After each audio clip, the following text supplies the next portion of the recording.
নজর রাখবো পরবর্তী সংবাদে। নেশামুক্ত সমাজ গড়ে তোলার লক্ষ্যকে সামনে রেখে আজকে কাঠালিয়াতে একটি র্যালির আয়োজন করা হলো, সচেতনতামূলক র্যালি, যেখানে বিদ্যালয়ের পড়ুয়ারা অংশগ্রহণ করেন। কাঠালিয়া বাণিজ্যিক এলাকায় আজকে র্যালির আয়োজন করা হয়। ব্যবসায়িক মহল ছাড়াও অন্যান্য সাধারণ এই র্যালিতে অংশগ্রহণ করেছেন।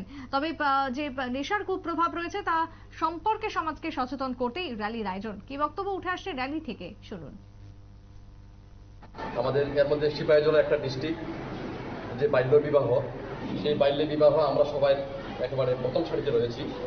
সুতরাং আমাদের অত্র অঞ্চলের সমস্ত জনগণের কাছে আমরা পৌঁছে দিতে চাই যে প্রত্যেকটি পিতামাতা যাতে তার মেয়েকে কোনো ক্রমেই যাতে 18 বছরের নিচে যাতে পাত্রস্থ না করে, এবং সমাজের এই যে নেশা, এই নেশা যে সমস্ত যুব সমাজকে যেভাবে অবক্ষয়ের পথে নিয়ে যাচ্ছে, সেই অবক্ষয়ের পথ থেকে মানুষকে মুক্তি দেওয়ার জন্য, মানুষকে সচেতন করার জন্য আজকে আমাদের এই অনুষ্ঠান। আজকে আপনারা এই যে বাজারে যে বিদ্যালয় ভিত্তিক যে সচেতনতা কর্মসূচি, কেমন? আপনারা শুনলেন সাধারণের বক্তব্য। সংশ্লিষ্ট যেটা জানাচ্ছেন যে নেশার যে কুপ্রভাব রয়েছে এবং তার যে রমরমা চলছে তা থেকে যুব সমাজকে বাঁচাতে এই সচেতনতামূলক কর্মসূচির আয়োজন। ছোট্ট বিরতির পর ফিরবো, সঙ্গে থাকুন।